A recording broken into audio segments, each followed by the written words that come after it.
Another top 10 things worth staying in for. This is Staying In. How do you start an episode like this? How do you start an episode like this? You just have to start. I'm going to put my boxing gloves on. Oh, crumbs. Oh my word. Uh-oh. Sorry, it's getting serious. He's bought boxing gloves. Yeah. To be fair, we can never let Pete say anything like this without there being like a hint of, in the back of my mind, thinking, has Pete taken up boxing? Has he bought boxing gloves? Yeah. Has he? This feels like something that we would laugh and go, haha, as Pete slyly puts the boxing gloves away. Yeah, ashamedly.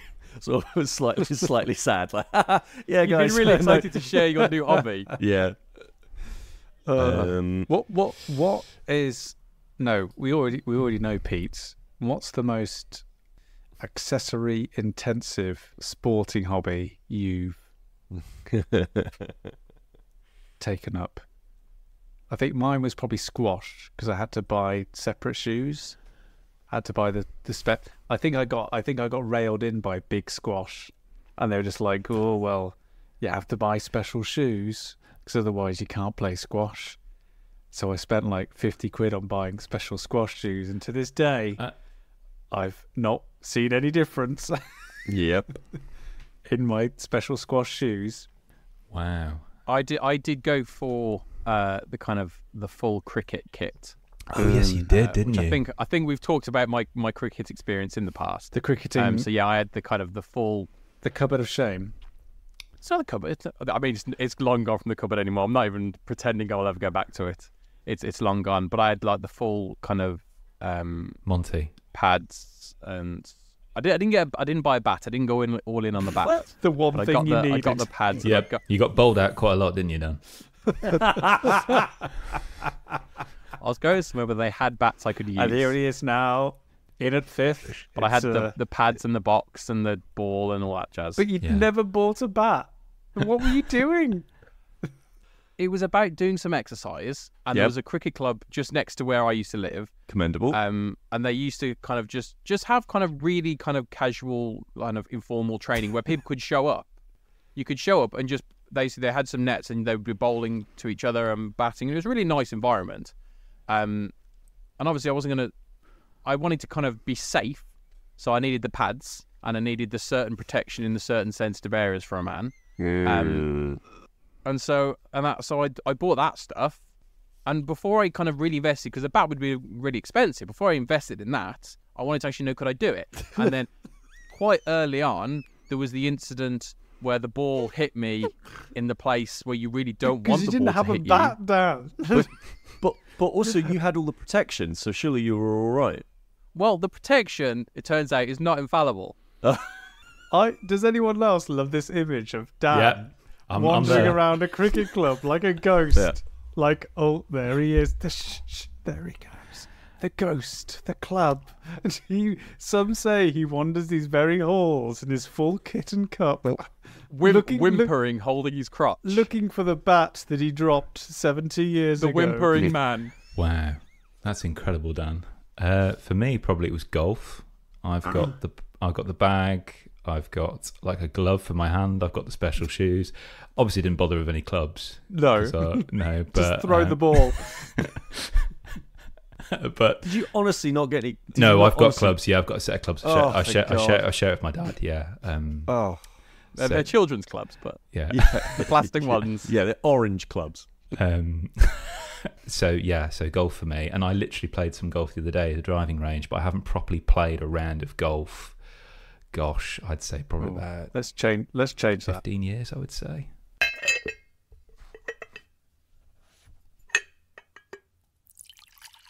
Right. Okay. Let's actually begin proper. This is episode 200. This is serious. This is serious. This is stuff. big time. Hello, welcome. I feel like it needs a welcome because Well, this might be the first episode that somebody listens to because it's a big number. It's a big round number. yeah, Right. and it's a good place to start if you've never listened to the Absolutely. show before. You always start at the 00s. So hello and welcome to the episode 200 of the Staying In podcast. This traditionally, I mean, we've only done it once before, and that was all the way back in February 2020. We meet together on our 00 episode, and we pick the top 10 best things from the last 100 episodes. We picked, just off the top of my head, Dread, Uncharted, the series of, The Good Place, Pandemic Legacy Season 1, The Adventure Zone, Stardew Valley, The Mind, Burgle Brothers, Towerfall Ascension, and The Return of the Obra Dinn as our top 10 things from that list of 100 episodes. From an episode 1 to episode 99, those are our top 10 favourite things, and now we're doing it all again. So Yes. we're not gonna revise that list, that top 10 list. They're staying. They're in the bank. We've got those. They're locked in. When we've done 1,000 episodes, we'll look at the top 10. We'll do a top 10. Top 10 of top 10s. Yeah. But until then, we'll just do basically our top 10 favourite things from episode 101 to episode 109, which is a total of 394 different things we've spoken about in the last 4 years. So obviously, if you are new, you're going to get a very rapid idea of the sort of stuff that we cover. And if you've been with us before, this isn't one of those really rubbish sitcom episodes or like late era anime episodes where they just reuse the same footage over and over again, or that really upsetting episode of The Simpsons where they just go over and redo it, and you're like, oh hooray, it's 6 p.m. on a Tuesday evening, Simpsons are on. Oh, it's a rerun episode. It's not like that. We're going to talk about it properly rather than actually repeat audio content or anything along those lines. Well, the other thing we want to do, and you'll also learn this if you are only listening to our show for the first time, is we're respectful of your time. So we're not going to whittle on and on about things. We're going to get the job done. Yeah, all that stuff about crickets and like golf. Don't even think about it. Don't even think about it. Don't even. So, all right, let's get into it. So we've been doing lots of work in the background. We've each picked our own personal top 10 for that list of 390 odd different things that we've spoken about over the course of the last few dozens and dozens of episodes. And I'm going to take the helm with this, right? And I'm going to chair this because I want to get this done. So here are the rules. Anything in this list that is shared by 3 or more people automatically going in. It's just going in there. Boom. Democracy rules, it's gone in. Okay? Agreed. Then we each get to pick one thing that goes in. No questions asked. Okay? Oh my. Yeah, here we go. That's a wrinkle. Then we've got 5 things already in the list. Okay? Then there are a couple of things in here which are shared across 2 people, so 2 different people have shared them. I think they're up for a little bit of debate from the other 2. If they can bring someone else on side to tip them in, they're in, and then it's a free-for-all for whatever's left. Agreed? Yeah. Yep. Boxing gloves on. Boxing gloves on. So, I don't know whether we want to... should we go through each other's personal lists, or should we just start smashing through the... I think we could. I think we should go through and just say what's in our list. Yeah. because we can just briefly go through and just Like maybe like a single sentence. Okay. So like the name of the thing, a single sentence. Why you love it. Okay. Yeah. Chris, off you go. Oh, great. Okay. So for me, my list is as follows, and this is in order of preference. So, Blades in the Dark, an RPG that pretty much saved me during a difficult time during my life. We have Taskmaster, which, like many, I discovered during lockdown and also made me laugh a little bit during the COVID pandemic. We have the ultimate Triple R, RRR, a spectacle that is as heartfelt as it is action-packed and is in my top 10 films. Eastshade, a gentle and enchanting first-person non-shooter with a gorgeous score. Merchants and Marauders, which is the perfect pirate game that is lengthy but not weighty. A Gentle Rain, my most played game at the moment, the ultimate filler. Kentucky Route Zero, TV edition, a Twilight experience of magical realism in which a truck driver and the people he meets go on a journey. Fury of Dracula, a super thematic cat and mouse game that might be too long for some, but it just makes the moments playing it all the more special. Only Murders in the Building. Cozy, poignant, and let Steve Martin and Martin Shaw off the leash. And Blue Eye Samurai. Arresting performances and jaw-dropping fighting told through stunning animation. Woof. So have a think, Chris, about what you want to go straight through to the end. Okay? Have a little think. Pete, your top 10? Yes. Blades in the Dark. It's an RPG. I love hanging out with you folks. That's why it's in. Twilight Imperium 3rd edition, because it was such a pivotal moment in the big board game experience that I got to have with you all. Powerwash Simulator, naturally. Call of Cthulhu. I'm sort of just calling it all of Call of Cthulhu at this point because I've covered it so much. Yeah. Which, fine. Basic fantasy role-playing game. It was basically the book that started it all in terms of my obsession with RPGs now. Ticket to Ride digital adaptation because trains. Yeah, whatever. Troika, because I think it's probably one of the best RPGs ever made, and I love making stuff for it, and I love playing it. Steam Deck. Did you know I have you got one of those? Oh. Lorcana, because I think it's probably the best tabletop card game of recent years, and Marvel Snap, because I plowed like 250 hours into it, and if I don't have it on this list, like, oh my god, what just was wasted even the time. point of that time? Yeah, exactly. No pressure. Okay, Dan. Okay. Fall Guys Ultimate Knockout. Free game, but buckets of fun that I had a while of a time playing. Laughing till I cry type of game. Superhot VR. So VR can be quite hit and miss, but I think Superhot VR is one of the best examples I've been able to use virtual reality, and again, great fun with my pals with that. Deathloop, the arcade, loved kind of Dishonored and stuff before, and it kind of played on that, and then a wonderful mechanic around time loops and planning, and it makes you genuinely feel like you're actually really good at video games. Top Gun Maverick, kind of a film that had no right to be as good as it was. As someone who loved the original film, watching it, Top Gun Maverick in the cinema kind of just took me back and kind of allowed me to experience that in a whole new way, and it was just absolutely wonderful. RRR, so I've got this one as well. RRR, part of the reason is it's become a film that I recommend to kind of anyone who likes films, and I also kind of see it as representative of this podcast, because it would have never been anything I'd have ever seen until it was kind of brought up and you guys talked about it, and I watched it and it kind of blew me away. Tunic. So Tunic is my introduction to your kind of Bloodborne, Demon Souls, that kind of genre, Elden Ring, that kind of genre of game, that really difficult thing, but done in a much more accessible way, because I don't like those kind of games.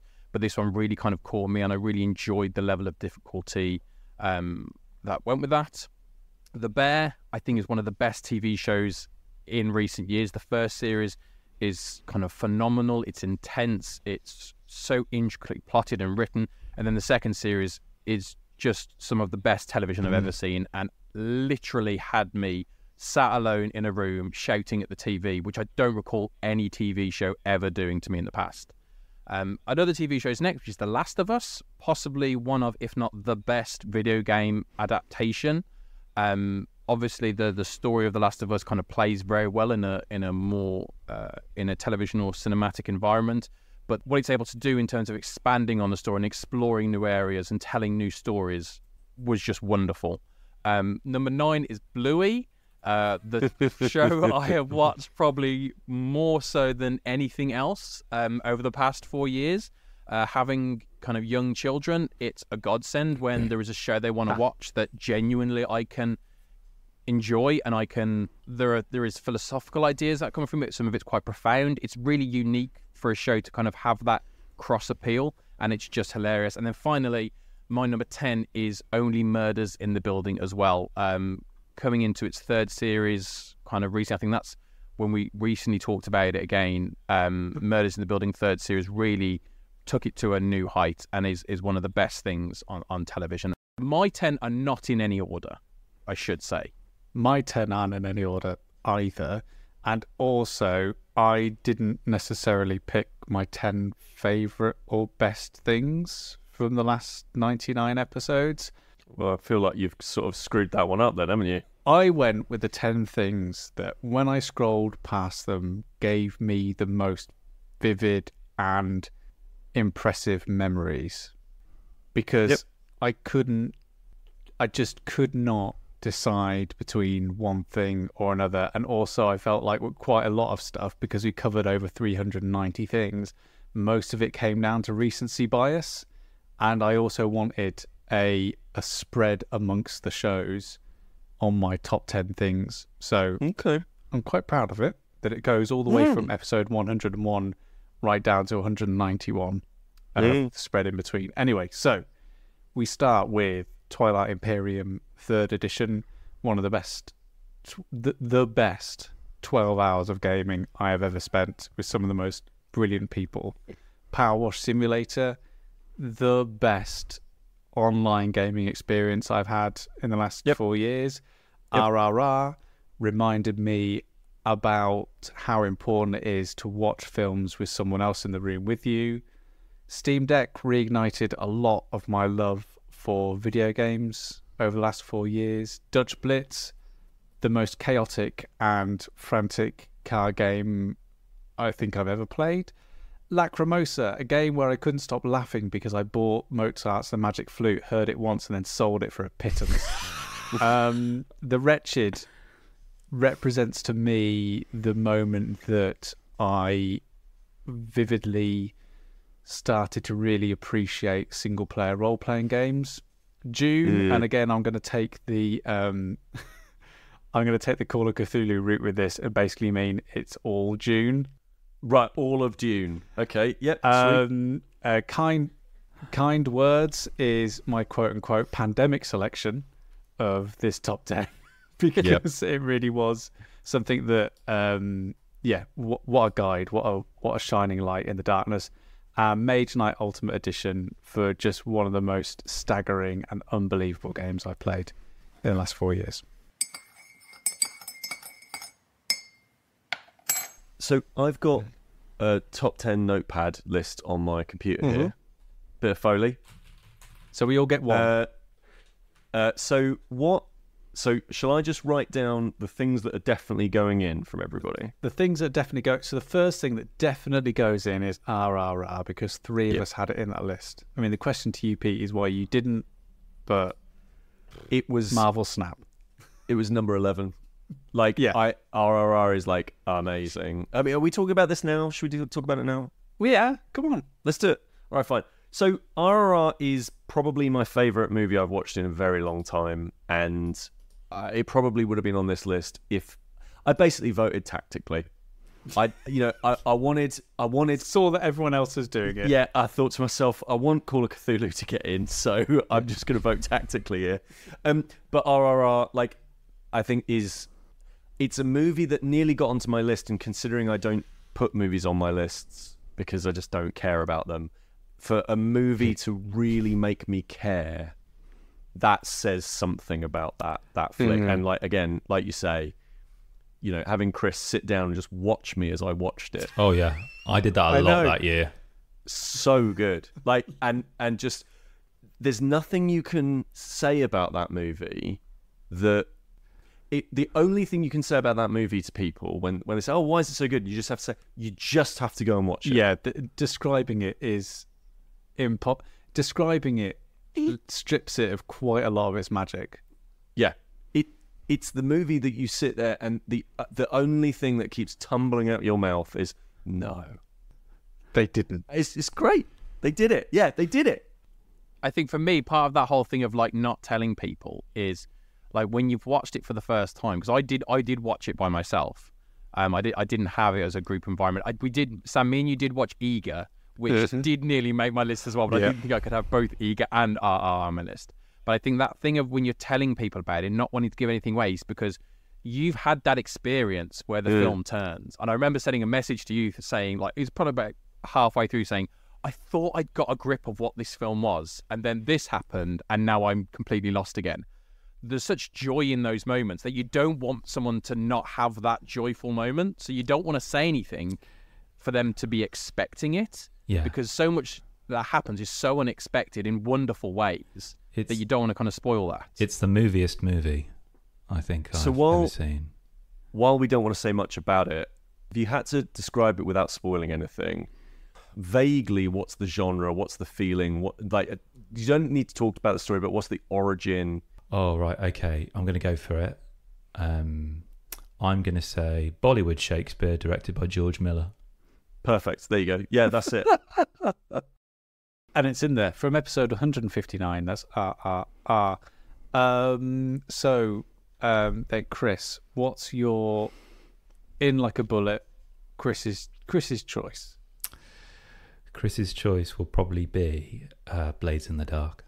Ooh.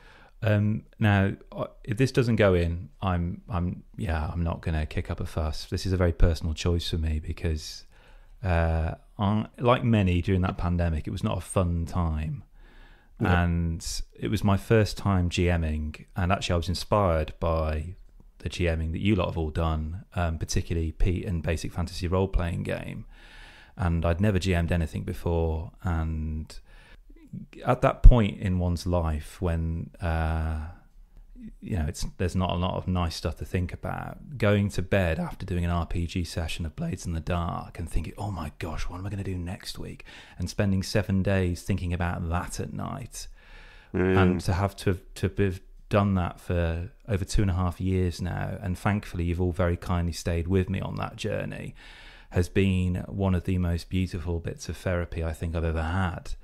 And it feels like a real privilege, really. I know I've not even talked about the game, but it's a role-playing game set in a kind of dystopic, kind of pseudo-Victorian-esque steampunk world which is in perpetual darkness, and it's really kind of almost like a Peaky Blinders-esque series of gangs and all the politics of that.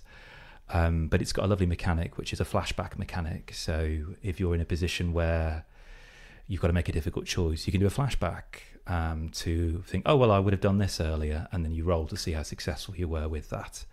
But it's been an absolute blast. And we're coming to an end of this soon. And that's why I think I would like to put that in, because it's just been such a real, genuine, life-saving thing for me. Yeah, it was high on my list as well. Like us being able to come together during the pandemic remotely, it was one of those things that, yes, we were all on screens, but it didn't feel like screen time. And it was a creative thing that we managed to do collectively, which I think is for me, a lot of the joy of role-playing games is doing that shared creation story side of things. And, we've been doing it for a couple of years now, and it's taken on a life that I think it's even gone beyond the system itself now, whereby actually we're kind of pushing the Forged in the Dark system in a way that maybe it wasn't even quite designed for, but actually it shows you what Gygax always talks about in the 70s, which was basically the thing we should never tell the players is they don't need the rules. If I look over the period of time that the past 100 episodes cover, it has absolutely been one of the highlights of that period of time. Mm-hmm. Absolutely. But for me, when I was thinking about it and I was comparing with other things, what I love about it isn't necessarily Blades in the Dark. It's what, Chris, you brought to it. The role-playing game mechanic, it didn't quite make it, whereas the experience was absolutely kind of there. And that's kind of where it just slipped out of my top 10 there. But I agree with kind of everything you said. Yeah, Chris was just number 11 on my list, so just right. Dan, then what's your in with a bullet? Yeah, no arguments. It's really difficult, and you should have told us about this beforehand. No, because if I did, you would have all said no, but now I've echoed it in a public forum. You have no choice. Is that how we sound to you? Oh. For me, it's between two TV shows. It's between The Bear and it's Bluey. Pick one, Dan. I'm trying. Who would win in a fight? Through my process. Who looks better in Calvin Klein's? The Bear is one of the best television shows in many years now, and does stuff that is really fascinating and has invoked kind of reactions in me that most other things can't. However, Bluey, I speak from kind of obviously the people listening to this. Some of them, the demographic who are listening to this are a variety of ages, of various different points in their life with different responsibilities. And I think there is an element of our audience that can relate to the idea of having something that you can connect to with your young kids, and that's why I'm being drawn to that. And I also know if I don't put it in, it's not making the top 10. Sure, the bear, I might be able to get it in. Yep. Bluey's not going to be making it in if I don't put it in there, but is that a good enough reason? I think it is. I'm going to put it in because I will fight for the bear as well, but I'm going to put Bluey in for the kind of experiences that it has allowed me with my kids. Yeah, That's lovely. I like that. yeah. And I'd go for Bat. Well, I've forgotten my Bat, never bought it, but I'd put my pads on for Bluey as well. Definitely. Right. That's just me left, isn't it? One with the... Yeah. Oh, right. Okay, here we go. Let's go for... It's got to be, hasn't it? It's got to be Twilight Imperium 3rd edition. Beautiful. I think because it combines so many things. It combines the effort and organisation to get that many people, 6 people... Of a small country. in a room together on one day, which is difficult enough to get the 4 of us together to record this bobbins every couple of weeks, but and we do that remotely, but to get 6 people all in the room together to ask them all to give up a day to play one game.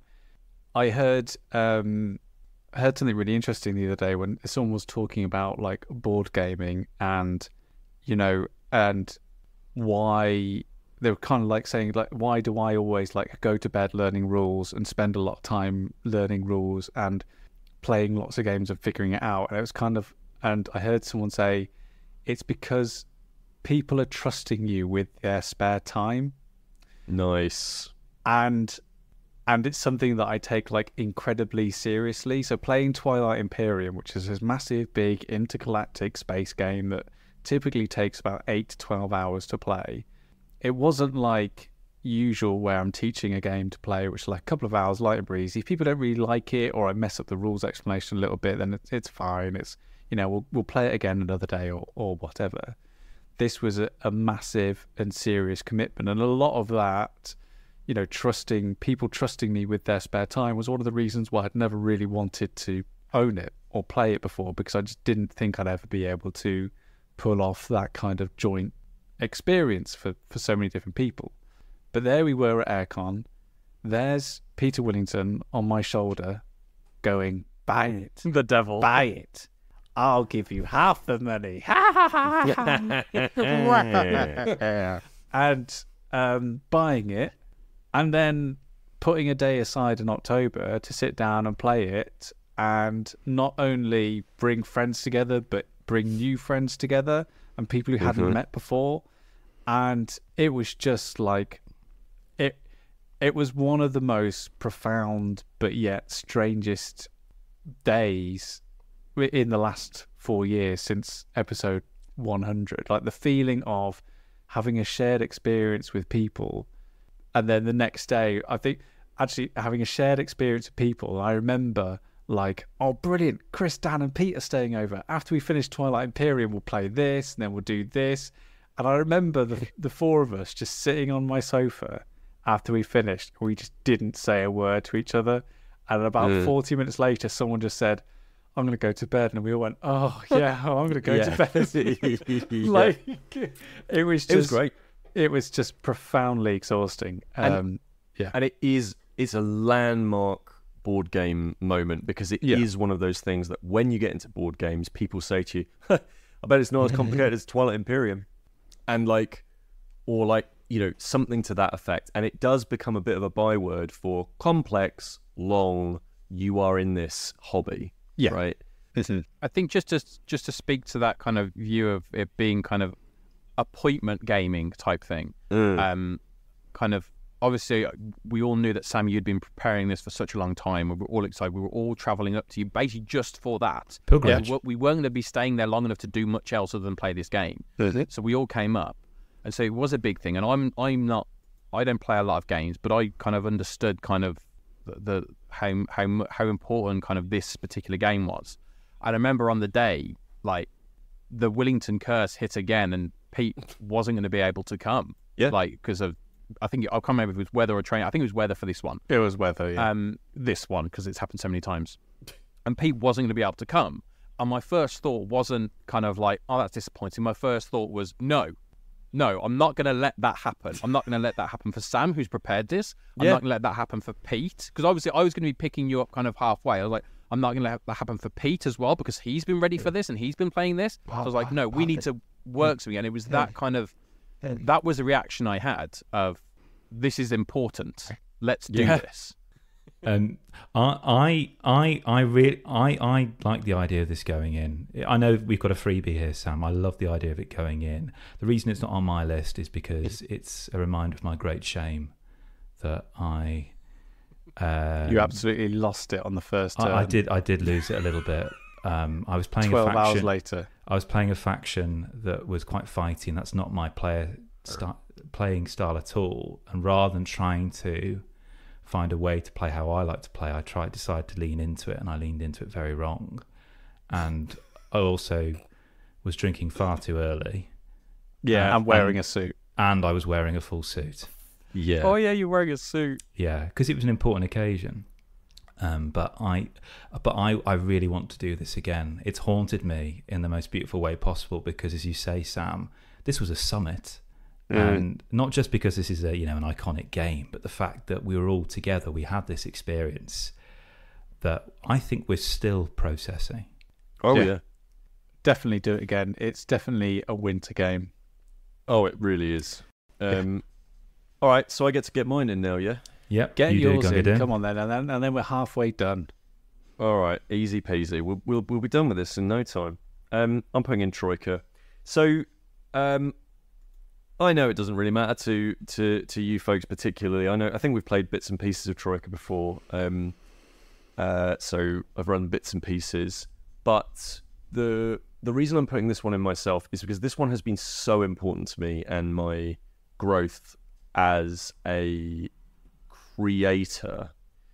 So, and I don't mean like YouTube creator or Instagram creator. I mean like a person who creates things, right? And I'll go to bat for the other RPGs at some point, but the reason I'm putting Troika in is because basically it was the one that it's a tabletop role-playing game, weird sci-fi fantasy strangeness, very gonzo, rules light so that it's really easy to teach, really super easy to run, and OSR enough that it really does put the emphasis onto outthinking the problem in front of the players. And what that led to is me running that at my local library as part of the, a monthly role-playing game society meetup, and me basically just running that and starting now to be a part of the local community. It's a game that I ran easily. I had to create content for, and again, that's why it's in here for me, because it forced me to be creative, to actually, and we talked about it multiple times, me as a person at, beginning of all of this stuff, I found it really difficult to be creative. Whereas now I'm much more comfortable being a creative person, right? And that was because of encouragement from you folks to do that. But it's also in being partnered up with a game that encourages that level of creativity by giving you enough freedom to make the thing that you want to make, and have a setting and atmosphere in which if something goes wrong or a bit silly or something along those lines, you haven't flubbed the entire theme of the thing. You've actually just lent into this slightly strange, unknowable nature of Troika, and everybody around the table has had their opportunity to put their strange creativity into the world that's being created. So it's just been really foundational for me. So I thought, well, sod it, I'm just going to put it straight in. No, happy for it to be in there. More than happy. Yeah, definitely. Love Troika, and I love the man it's made you. Oh, it has made me a man.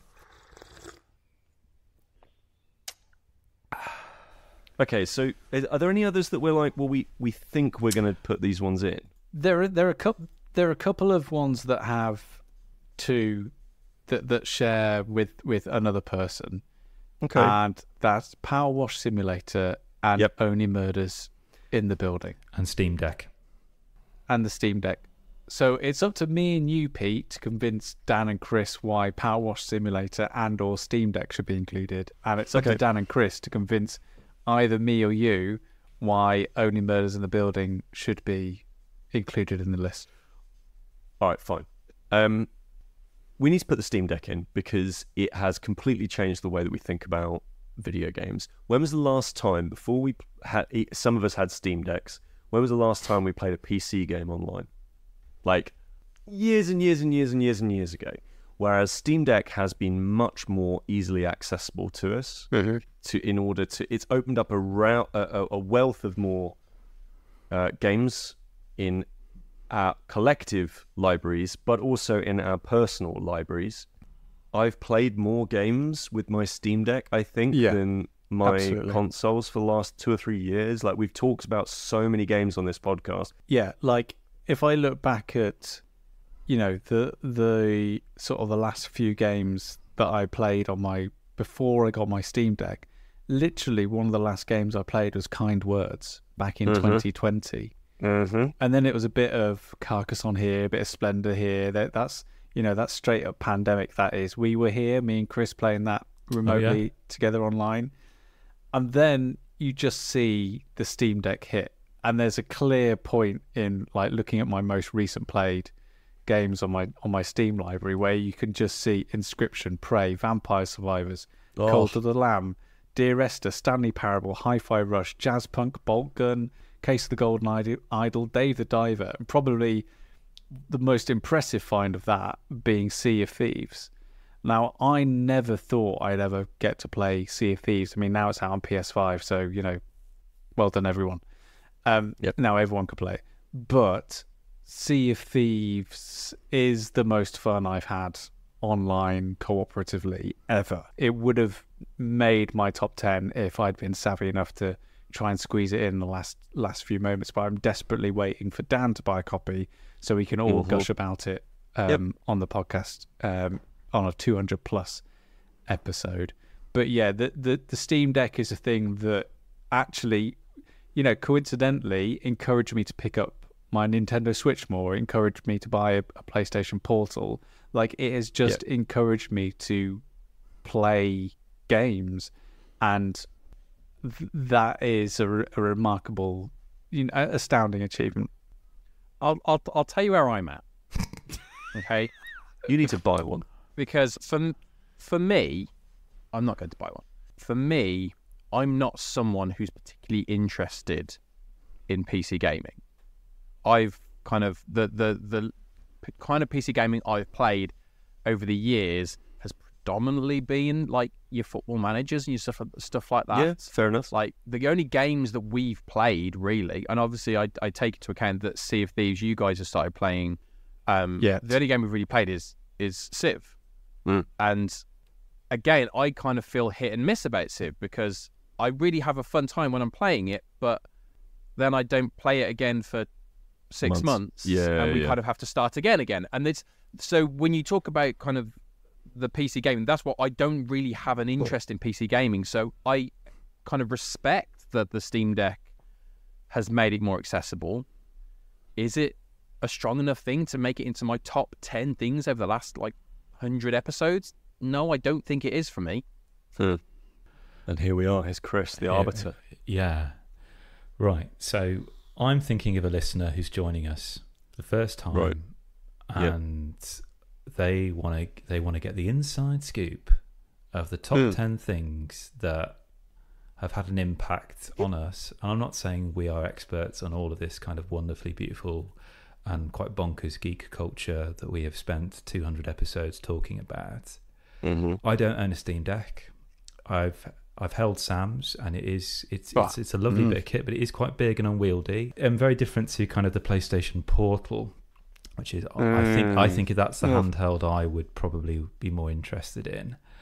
However, I've noticed I'm not picking up my Switch Lite as much these days, and I wonder why that is. And maybe if I'd had a Steam Deck, I would play it more. I don't think I'll ever own a Steam Deck, but I do think it's a miracle that it exists, quite frankly. So even though I don't own one, I think that it should go on the list. Oh, we've done it. We've done it. Right, there we go. 6. All right. 6 on the list. So the next one on the list, Only Murders in the Building. This one's 2 people have got this one on their list. Now, I've never actually seen this, so obviously I know a bit about it, but I'm fascinated to why you think that it deserves to be in like the top 10 stuff of 100 episodes, because like, and again, no shade, but it sounds like Agatha Christie meets Steve Martin. Okay.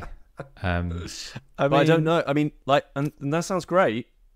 I mean, yeah, it's cozy murder. Yeah. So why is it on the list? It's not revolutionized how we think about games. It's not, been a creative lifeline during a dark period. It's a pretty good TV series.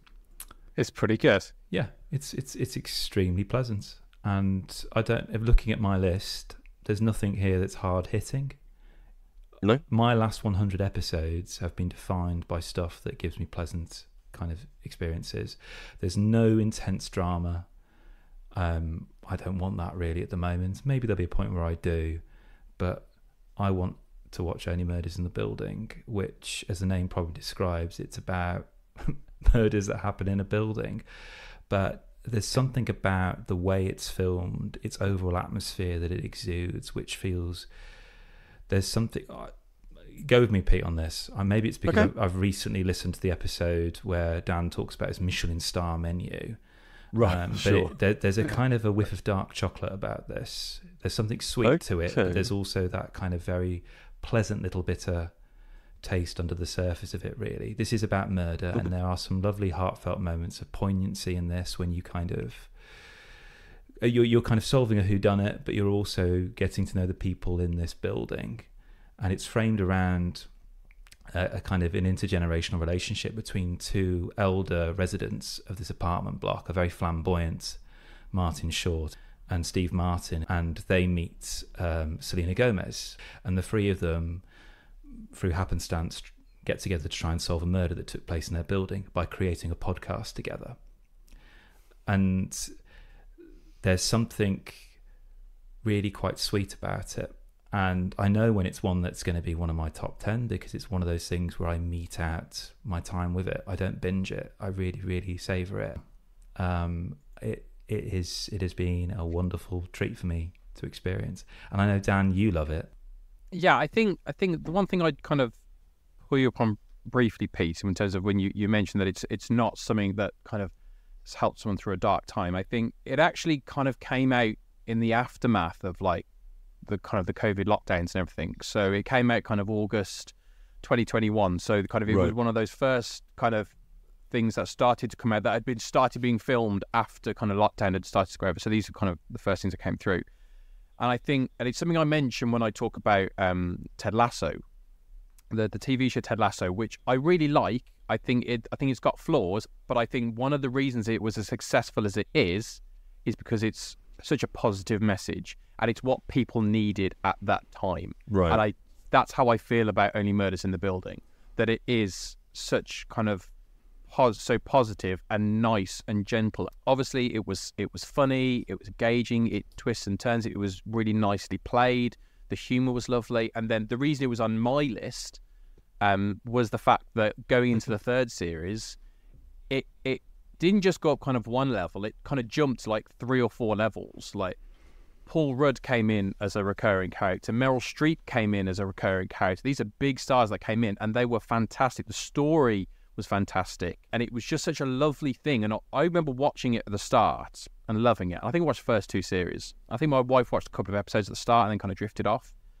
And then when the 3rd series was coming around, obviously it was advertised again. She was like, I'll give that another go. And she watched the first few episodes again, and she was like, actually, I really like this. And then we just kind of blitzed through it, and then it became this thing that like it's always wonderful that when you have something that if you've got a partner that you look forward to each week. Oh, Only Murders in the Building's on tonight. The new episode's out. Can we watch it? It's like as soon as it comes out.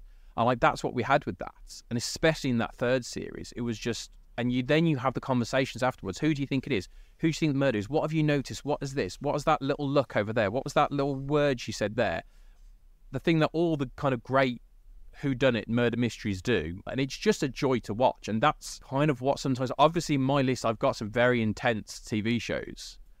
And I think for that, I need that other side of it as well. And that is just the kind of the sugar-coated cupcake that kind of really balances it out. That's why it should be in there. Compelling. It is a compelling argument. I've got to be honest. I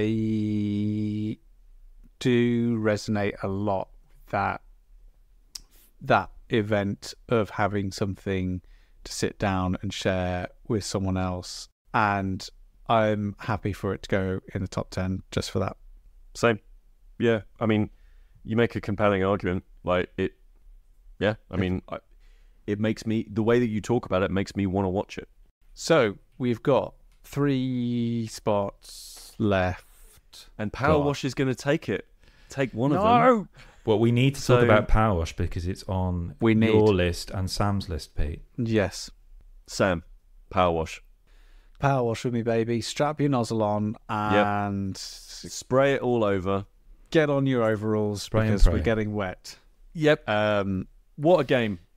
A video game. As I said, if I had put in Sea of Thieves before this moment, then it would have been in my list other than Powerwash Simulator, but it's Powerwash Simulator in terms of the best co-op experience that I've had in the last sort of 100 episodes. I think the freedom and the enjoyment and the unity and delight whilst playing Powerwash Simulator with my buddies was great. The feeling that we could just sit around and chat and talk, but clean a train, was great. It's a game that gives you enough activity to keep your hands busy and to keep you engaged with the thing itself, but not so much activity that you can't just talk absolute nonsense with your pals. Like, it's a game that has no right being as superb as it is, right? Like, let's not muck around here, right? A Square Enix backed game about power washing dirt off of stuff, right? Like that ultimately is what it's about, which is a silly premise for a video game to begin with. The actual engagement with the activity is really enjoyable because it does that thing, that spot the difference thing, that hunting those, the where's Wally thing, where you're trying to find that last little squeaky bit of dirt where you're like, oh, well, we've done the entirety of the train. What could we possibly not have done? Oh, it's a small little handle that's on the inside door of the whatever it is. We found it. Oh, relief. But the entire hour that we've spent as a group playing that thing has been us talking about setting the world to rights or catching up, using the opportunity to just de-stress, relax in a game that is just enough of a game to keep you there and compelled, but not so much of a game that you can't actually have a serious conversation. I'd like to just turn to Dan now for the case for the prosecution. Yep. Yeah. I've had some fun playing Power Simulator. Blood and sand, honestly. I have had some fun playing Power Simulator, and there is absolutely something to be said for games where you can relax and chill out, and just talk to friends and stuff like that. There is absolutely something there where you don't have to be really concentrated on achieving a goal, achieving something there. I totally get that. There are, however, I think games that do that better, and I don't think I've ever, and I don't like being negative about kind of stuff on the podcast, but when I've played Powerwash Simulator, as much as I may have enjoyed spending time with you guys, I've never left a session thinking, oh, I had a great time playing. By that nature, and I work in finance, numbers should work for me, and basically Powerwash Simulator is all about numbers. It's all about getting the percentages of all the dirt off, so you've got a very clear, quantifiable progression. However, I do sit there, having finished, thinking, well, okay, I don't feel like I can engage as much because I am sitting there looking for that last bit of dirt. I am sitting there concentrating, and kind of it almost zones me in too much that I am kind of a bit more oblivious to what's going on around me. And it's actually interesting. Literally a couple of days ago, from kind of the point of recording, like me, Sam, and Chris got together. We wanted to have a chat and play around, and we played Riders Republic. We spent a good 2.5 hours playing that. Because I wasn't as zoned in, I was able to enjoy spending time with my pals. And that's an experience I don't really get from Powerwash Simulator. Well, I was just going to say, would Dan put in Fall Guys Ultimate Knockout above Powerwash Simulator? In terms of online group experiences? I would, but that's a very particular experience. I wouldn't expect, to be fair, in the case of this, I don't expect Fall Guys Ultimate Knockout to make it into the top 10. It's in there because if I look through it, the experience I had kind of primarily with you, Pete, the experience we had playing Fall Guys Ultimate Knockout, which is just kind of like a free, funny obstacle course game. Like, it's those experiences where you're laughing so much you're crying. Like, those are quite rare. Especially like we've all had them at different times. There's different games we've all played, and those I think we'd all agree, like the likes of like a Lost Planet 2 or stuff like that, they sit at the highest peak of what we love about games, and that's why something like Fall Guys Ultimate Knockout sits so high for me, because it gave me that experience. As a game, is it the best in the world? Of course not. It's a free obstacle course game where 100 people try and run at a hole in the wall. Of course it's not, but playing it is really fun.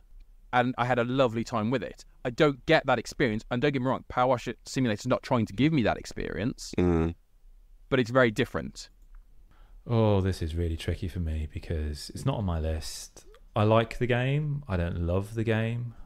But it is a perfect kind of audiobook game. I do think sometimes there's a lull and I want to play something, but I don't want to play something, if that makes sense. Yeah. I don't want to... Oh, where am I now? What are the controls again? Powerwash Simulator.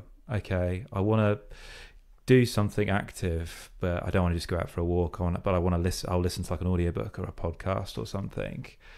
I do think Powerwash Simulator is a good audiobook game. Can I be a real wuss with all this? And can I stick a pin in this? Can we put this on the bench? Oh, okay. Because I'm really not as adamant about this as I am with the Steam Deck, I must admit. Okay, well, what are you bringing off the subs bench then? What am I bringing off the subs bench? What about Taskmaster? Oh, okay. Yeah, we've all seen that. Maybe. We've all seen it. That was a series twinned with Blades in the Dark that got me through COVID. I'm not going to lie. I think I'm not a big believer in knighthoods, but if anyone needs one, it's Alex Horn. I think that person, that you know, globally, what that person has done through the creation of this beautiful series that has now been kind of franchised out to loads of different countries such as Norway, Australia, New Zealand, is extraordinary. Quite frankly, it is absolutely extraordinary, and it's just the gift that keeps on giving. It's really silly. It shouldn't work, but it really, really does. I would countenance this being added into the list. It isn't my favourite. I'm 3 or 4 series in now, and the compulsion to go back and watch it is quite low. But it has got better with every series I've watched. I would be comfortable with having this on the list. It wouldn't be my top, but I think if Dan were to be like, oh yeah, here we go, I'm not going to make an argument for it, but I'm also basically not going to make an argument against it. I think for me, like I'm a big fan of Taskmaster, and it does do that thing that I mentioned with Only Murders in the Building, that me and my wife are always kind of like, should we watch new Taskmaster? That we've got that there, and that is a brilliant thing. However, when I was kind of collating my list, like, and that kind of missed the cut quite early on. As much as I like it, like, it doesn't jump out at me as something that I'm like, oh, this has to be one of the best things I've watched. And that could be, as a result, it's been going 17 series now. That it's just so much of a kind of a staple. Yeah. That I don't see it as this kind of thing that needs to be kind of lifted up. Well, I am a big fan for anything that Chris sort of brings into my life, because it's usually something really joyous. And if I was to say, and Chris is singularly responsible for bringing Taskmaster into my life, but if I was to put anything on the top 10 list for something that Chris had brought into my life other than RRR, it would have to be Dutch Blitz. That would be my selection over Taskmaster. So that's... Sorry, Chris. Don't apologise, Sam. You have no need to apologise whatsoever, because it is a force of nature. That is Dutch Blitz is a good shout. I didn't put it on my list because I knew you would put it on yours. I was doing the Peter Willington tactical play. A tactical voting. I just think, Twilight Imperium aside, right?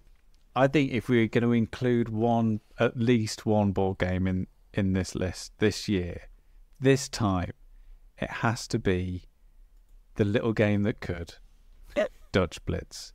I just can't think of a game that we've all played and all just actually just come away agog with what a singularly bonkers experience that is. How every time I played it with someone, they've gone away and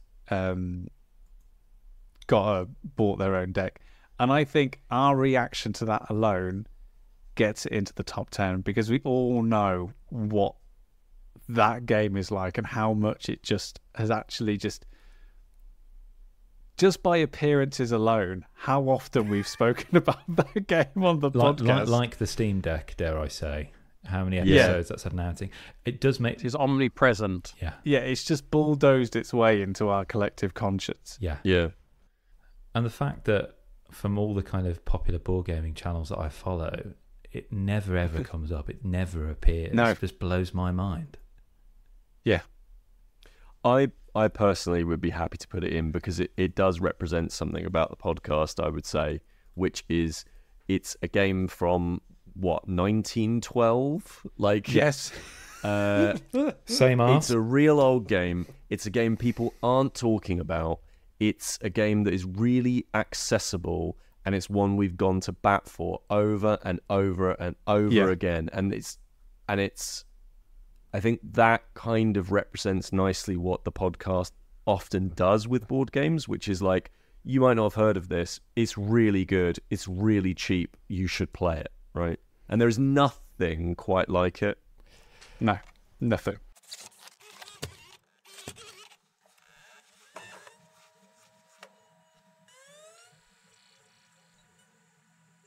A game that I saw on our list, which I kind of regret not putting it in my own until I saw that Dan had mentioned it, is Deathloop, because when I heard you talking about it on the podcast, it really, really piqued my curiosity. You really sold it very, very well on episode 136.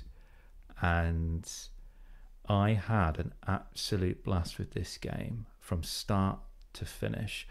And you feel it sometimes where you don't want to let go of the game, because you think, I've got to a stage now where I know everything that's going to happen.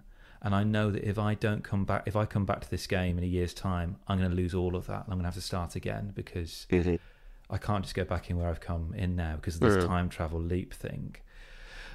I was a bit worried that it would be too overly kind of thinky, in the sense that you'd have to do a lot of kind of lateral thinking to kind of join these dots temporally and spatially. But the game does guide you kind of loosely, really, through a kind of a clever kind of map system, which kind of logs where you are in your cycles, in your loops, as it were. And oh my gosh, it is so satisfying when you kind of go somewhere and seeing an enemy, surprised that you're here because they don't have the knowledge that you possess. because you know this person killed you in the last loop, so you know exactly where they are this loop and what you need to do to get around them. And it reminds me of those my favourite episodes in kind of science fiction series where they invariably have a time travel episode, and that sense of them being able to predict the future and just seeing the reactions of everyone, a little bit like Edge of Tomorrow, that Emily Blunt and Tom Cruise film, which is an absolute banger as well in that regard. And it does it with such a slick, cool aesthetic. I absolutely adore Deathloop. It's not on my list, but I really want to go to bat for it now. Yeah, it's a game that made me think I was good at games, and I'm not particularly great at games.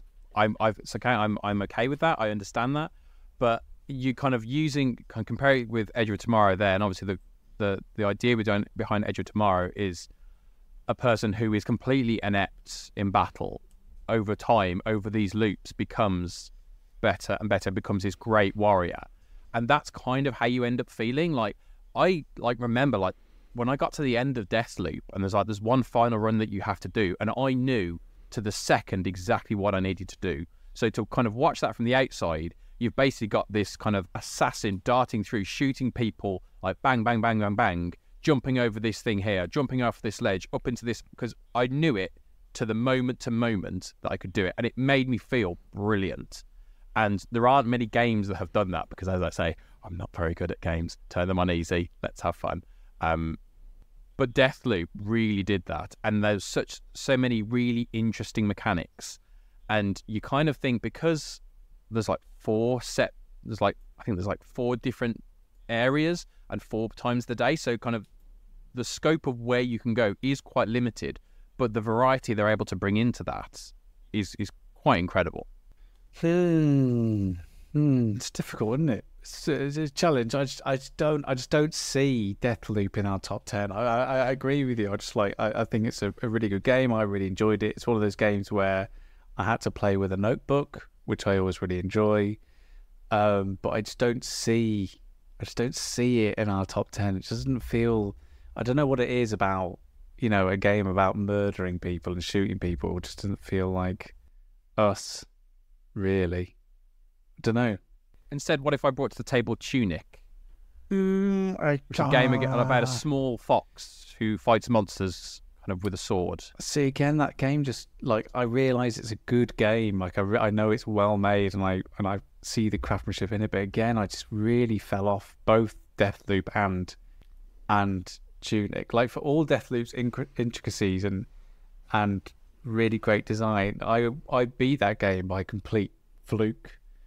And the same with Tunic. I got so frustrated with it that I just ended up looking at a walkthrough and completely ruining it for myself, because it just really frustrated me.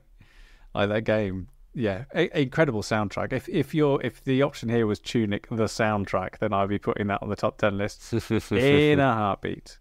But I just don't see either of those games. For me, Kind Words is just it's just us. It's just again, when we talk about games, we talk about, here's this thing that you'll never have heard about, doing an incredible thing that no one's ever done before, and it bringing such hope and support and guidance for people, especially during the time that I was playing it back in April 2020. I just think that's a remarkable thing. It's Kind Words.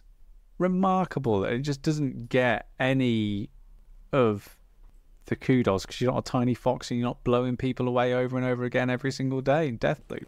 It's just if I was to imagine what the top 10 list looks like, I'd just be if I saw Kind Words in there, I'd be yeah, I see that. Deathloop, Tunic, there are others top 10 lists, but ours We've got Bluey. We've got Bluey. We've got Bluey. Absolutely. Well, look, we've so it looks like we've put Dutch Blitz in, right? So we've got 1, 2, we've 3, got 8. 4, 5, 6, 7, 8 games. 8? There's only two spots left. And let's not muck around. Powerwash Simulator is number 9. No, I'm not. You know what? No. If we can't have, if Deathloop and Tunic are falling by the wayside, then I can't have Powerwash Simulator replace them. I think there are better options here to play. I think that I look at the experience of playing the games, and I got a better experience from Fall Guys. That's not going to make the cut.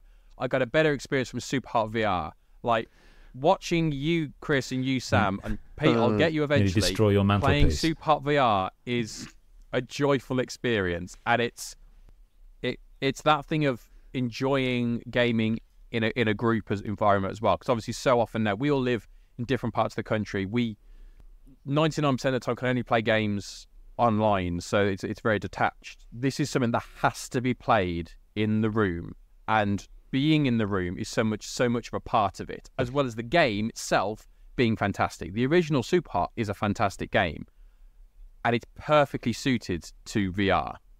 It is. I would go one step further down and say it is the only way in which that game can be played in a manner that I enjoy it is in VR.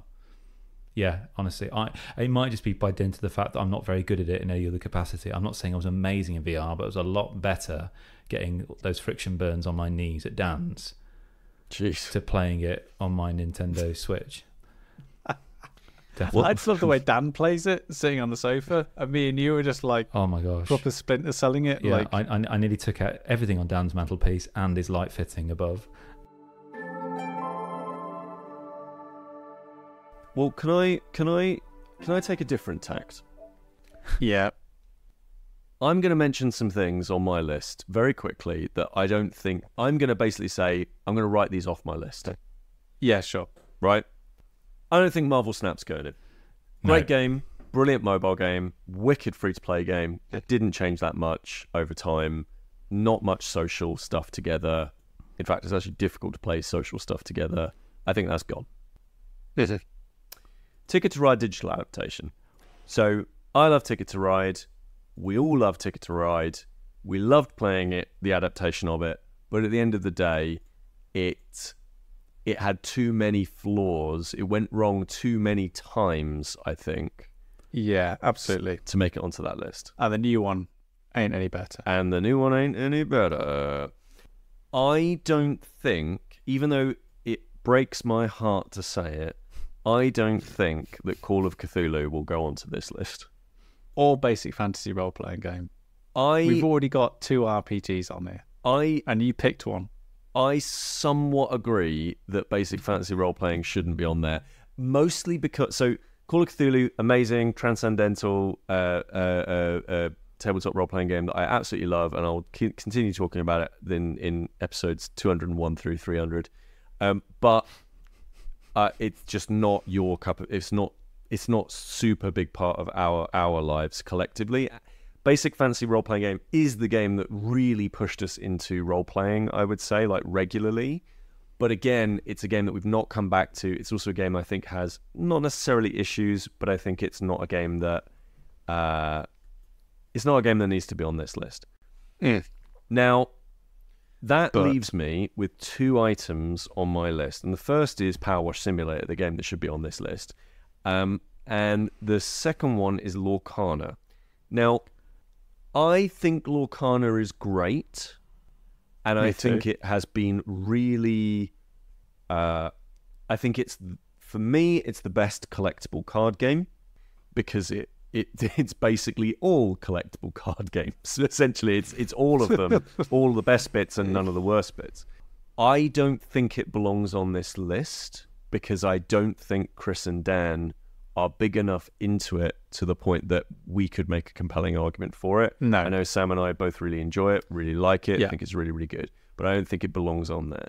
That then gets rid of all of my games except for Powerwash Sim on the rest of my stuff. But you can't play the pity card. I see what you're doing. I see what you're doing. So He's I'm just saying, woe is me. Woe is me. Look at me. I'll give up all of my things. So woe is me. I'm just saying, folks, Lorcana, everything else is gone. The only other, including basic fantasy role-playing game, in which, let's not muck around, we enjoyed a lot. Yeah. We did. He's going all in. But I suggest that we look at some of these other games and say, Chris... Yeah. What do you think is definitely not going into your list? I think this is really helpful, Pete. It's going to save us a lot of time. I don't think Kentucky Route Zero is going to go in, even though it is one of the greatest games I've ever played, because I think I'm the only one who's played it. Yep. I don't think Blue Eye Samurai is going to go in there. I love it. The animation's great, but I'm not going to lie. I was chopping and changing between having that as 11 or 10 in my list. Okay. I don't think Eastshade is going to go in, even though, again, it's one of my top 10 games of all time because I'm the only one who's played it. Yep. A Gentle Rain. Oh. Now, originally, I wasn't going to put this on the list because you could not buy this. But now that they're bringing out a new edition of it, honestly, like having a copy of this game was quite a rarity, really. This also came out of the pandemic. I think it was designed during the pandemic. This has been the most popular game I've ever played, really. I play it a lot with my partner. It is an incredible game, extremely relaxing. It does that thing that Powerwash Simulator does. Oh no, it's happening. I'm getting lured in of that kind of flow state. You can make it competitive, but that's really not the ethos of the game. No. That's it, really. I think we spoke about it really, really well in episode 131, so listen, if you're interested, give that a listen. But there is a new version coming out now, so you can get a copy of it. Fury of Dracula, one of my favourite gaming experiences of all time. Incredible game. The treat for me to be able to play that with you two. Such a good game. And my soon-to-be wife. Yeah. I will never forget that. Suddenly, all the hubbub of Harrogate kind of dissipated and we were transported back to the gothic Bram Stoker, a hidden movement game where I got to play as Dracula and having those degrees of tension of, oh my gosh, they nearly caught me then, but meted out over a long period was just delicious. And I think a similarly thematic game, Merchants and Marauders, I don't think it's made the same impact, really. Again, a good game, but I don't think it's made the same impact. Oh, see, the system works. We're getting very close now, folks. I think I've only got two left as well. Lacrimosa, a game where you play as you don't play as, but Mozart's sister is recruiting people around Vienna to help write Mozart's Last Symphony, as well as reliving some of Mozart's final days across Europe. Is the most bonkers and ridiculous themed board game I've played in the last 100 episodes, and I look back on my time playing that with you, Chris, and genuinely, I could not tell you whether it was a dream or a real experience, even though the game lives in my wardrobe and I will never get rid of it, because I cannot tell you how much fun I had playing that game with you, because I just thought it was just utterly ridiculous that someone had this idea and committed it to a board game. Just astounding. But a singularly experiential item that I put onto my list, so I can't really expect anyone else to go to bat for it. The same with the Wretched. I played that whilst listening to Suspenseful Sounds Volume 2 on Spotify. Nice. In my cafeteria at work, and just fell in love with single player role play games from that point onwards, and that's why that's in my list. But again, maybe if I put 1,000-Year-Old Vampire, it probably would have had a chance, but nope. And again, Mage Knight Ultimate Edition, just what a game. Again, just from single player to playing it with you, Chris, there's a bit of a link here, is just never played anything like it. That's why it's in the list. And also Dune, that we first mentioned the film of on episode 138, but since then, I've read the book twice. Dune Imperium Uprising has become one of my top 5 favourite board games of all time. The films are some of my favourite films I've ever seen. That book and that series has had a massive impact, on my reading, on what I watch and what I play. And that's why it's in my top 10 list, and it kind of just has its tentacles everywhere. And those are the last two I'll keep off. I tell you what, Chris and Dan, I'm going to knock out Powerwash Simulator to boost the other two. It's like you're playing. Speaking my Lorcana. language now, Sam. Yes. I'm going to tap this card so I can boost this one. Disgraceful. Okay, so just to close the loop, I've currently got 3 left. So the first one is one of my favorite experiences of going to the cinema is where you sit down and for whatever reason, you're surprised. But one of the biggest things of that was going to see Top Gun Maverick. And growing up watching Top Gun and loving Top Gun, and to watch it in a cinema, it starts in the exact same way as Top Gun, with the same music, with the same font, with basically the same footage. To kind of like, I was taken back to being a child in kind of that moment. And then suddenly I'm like, yes, I've completely succumbed to this. I'm in within the first 5 minutes. And then on top of that, it's a really great film afterwards. Like the effects and the stunts are incredible. Obviously, it's a Tom Cruise film. He goes all out. Like, it's an actually fantastic film. I'm not sure if I saw it first or if we saw it at the same time, but I remember saying to you guys, like, Top Gun's genuinely really good. And like, there was an element of surprise because when 30 years later, someone comes up with what appears to be a blatant cash-in of a sequel, you don't expect it to be good, let alone kind of rival the original. But that's what it was, and that's what it did. This feels like a very, very personal list. And obviously what I don't mean is, yes, it is personal. We've picked these things. They're personal to us. But it speaks to the fact that a lot of these were both during and post-pandemic. And a lot of, I think a lot of the stuff in our list is stuff that has really gone some way to kind of healing us, perhaps. So it looks like the items we have left, to form number 9 and 10 are Powerwash Simulator. Keeps banging that drum. Hey, listen. Dune, Gentle Rain, Fury of Dracula, Kind Words, Top Gun Maverick, The Bear, and The Last of Us TV, the TV show. I think, like, from my perspective, much as I think Kind Words is an amazing experience, I don't think it really belongs on this list because I just don't see it standing up to something like the entirety of Dune, right? That's a good point. You make a good point there. Right? Like, I just don't see it. It doesn't have the weight, right? Like, it was an amazing thing, but is it Dune? Like, no. I think the impact Dune has had, again, is a very, very personal thing, but I feel like my sort of passion for Dune and everything since then has had an effect on stuff that I've played for the podcast and stuff that I've read and experienced. Like, I never would have watched Jodorowsky's Dune. I never would have read The Incal without it. You read Dune when you had your newborn baby.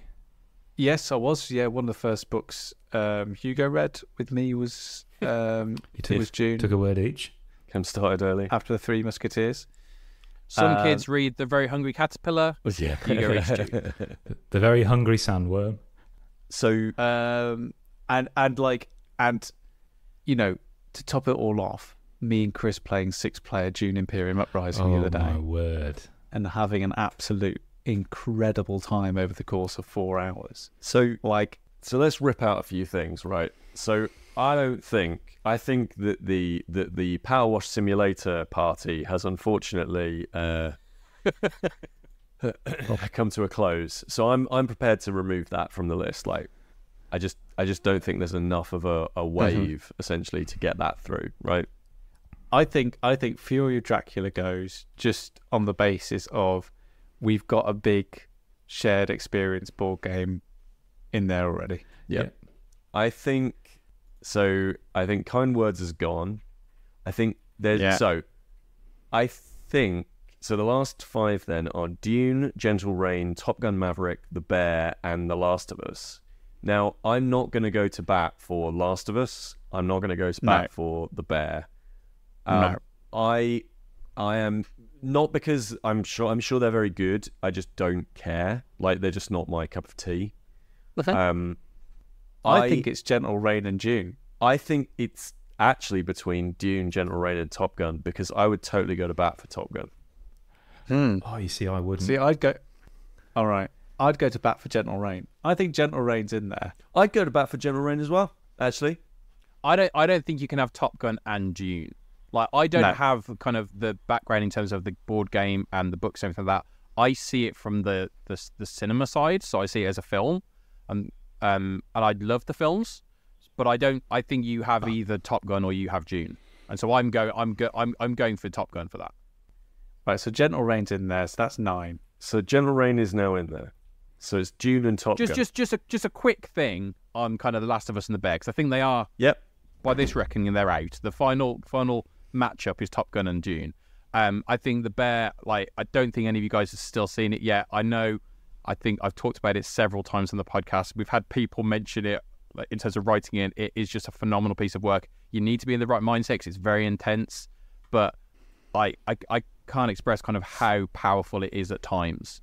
And then The Last of Us, I think The Last of Us obviously is a brilliant story, but some of the stuff it does, I'm thinking especially about episode 3, which explores the character of Bill. I think it does an awful lot to build. It doesn't just tell the story of the game. It does a lot to build on it and uses the medium of television to do more. I learned more about the cordyceps virus in The Last of Us from the first 3 minutes of the TV show than I did for the entirety of the game series. Yeah. Because he was able to do stuff that the game can't do. But that's out. I accept it. Top Gun Maverick. Okay. So it's between Dune and Top Gun Maverick then. I'm happy for either. Like Dune for me is a book, and it's lucky that Sam's put in all of it. Basically Dune, all of it. So the book is really good. The first book is really, really good. I've not watched the movies. I don't care to. The tabletop game I know is very, very good. I've not played it. The world is really compelling. I don't want to spend much time in it. Top Gun is an amazing sequel. Like, it's a legit good sequel. Like, it could have been, again, it's like Barbie. It could have been awful. Like, and I think most people were expecting it to be. But it actually turns into a really good, slightly emotional story that does just enough homage to the original without relying on it. And that is kind of impressive. I would be happy with either of these. So I'm going to do the gentlemanly thing and say I actually don't mind which of these two gets picked. I think we're flip a coin territory here, aren't we? Well, where does Chris fall on this? Yeah, come on, Chris. Top Gun Maverick was an extraordinary feat of filmmaking. I just know I'll never watch it ever again. It was a one and done thing for me. Because seeing it in the cinema is where I wanted to see it, and oh my gosh, that blew my mind. And I just don't think I'm ever going to be able to repeat that experience. I've never watched the original Top Gun. It never ever appealed. Maybe I will watch that one day. So it doesn't unfortunately have that nostalgia factor. But the fact that it still had that impact on me without that says something about the quality of craftsmanship that gone into the making of that film. But what Dune gave me is what the Clone Wars gave me during COVID, which was a world to kind of discover more about, a lore, or rediscover, I should say. Yeah. Where like I became invested in looking up individual characters and going, oh, that's this because of this, this, and this. Now, it's really interesting. I've never read Frank Herbert's Dune, the original novel. I'd watched the sci-fi TV series. And what Denis Villeneuve does really, really well is that he gives you a huge impression of that lore just being in every single frame without hitting you over the head with it. And it just enticed me to kind of want to learn more about it. And I was looking ahead thinking, oh, what does this mean? What does this mean? And what does this mean? And it becomes very difficult to pull apart from Top Gun because so much love has clearly gone into that as well. You can feel that love exuding. But I've rewatched Dune, and I know I'll never rewatch Top Gun Maverick. So I'd probably go for Dune for me. Yes, I mean, at the end of the day, Dune was still a wonderful kind of cinematic experience. Like, I watched the first film kind of years later I watched it just before I went to the cinema to see Dune 2. And yeah, it's an incredible visual spectacle that I don't think I'll watch it again in that sense. Whereas in the flip side, I probably would watch Top Gun Maverick, but I have that nostalgic element as well. Right. That does feed into it in the same way that I'd watched Top Gun lots of times in the past. But I think Dune is a worthy place to have in our top 10. And that's it.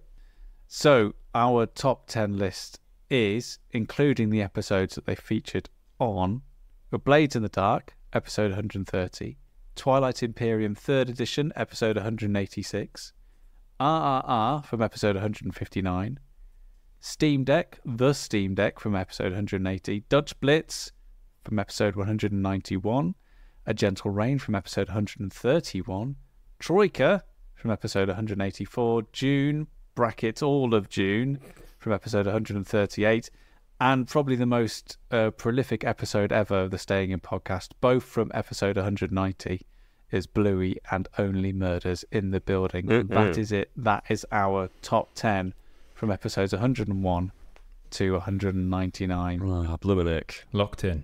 Oof. Locked in, that's it. No more. Unless anybody wants to make a late gambit No. for Powerwash. No. All right, okay. Okay. Wow. What an episode. There's some good stuff on that list, eh? So, listener, thank you for staying with us. And if you're a new listener, thank you for staying with us. And hopefully you'll stay with us in our next episode. Well, things will be returning to normal for the next 99 episodes until we do this all again. Hit that follow button or subscribe button or whatever it is that you're seeing it on the platform that you're listening to this on, because that will mean that you can listen to us next time when we won't be talking about literally nearly 400 things. So, some interesting things. Do you know what else is celebrating its 200th kind of anniversary, I suppose, this year? Celebrating its 200th birthday. We've got cool. The National Gallery London, Cadbury's is 200 years old. Oh, what an institution. RSPCA. Oh. The RNLI. Yeah.